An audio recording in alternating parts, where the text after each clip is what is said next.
本当に久しぶりです。今日は小豚工房のシャーペンを購入したので紹介したいと思います。緊張するわ。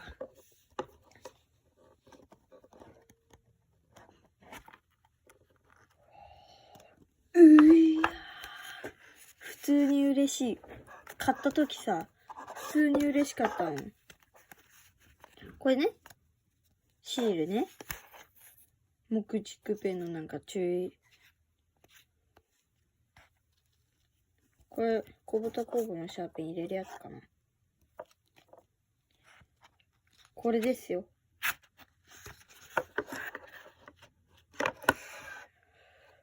うわぁ。木目めっちゃいいんだけど。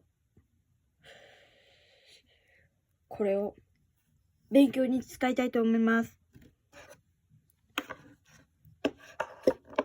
さようなら。